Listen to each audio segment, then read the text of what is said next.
vì là dừng chụp tẹo bàn này về ở hỏi bằng bộ này tịch tịch chẳng giấy tục ở xí khla tục ở xí khla xin vô off vậy cứ không muốn vợ mình châm này mình ấy tế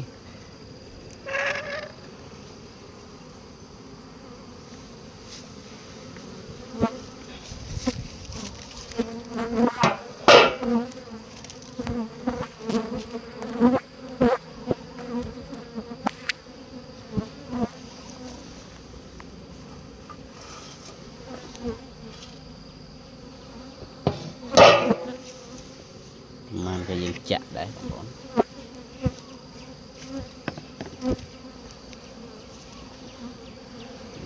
chắc là có mồ giờ tôi với nhau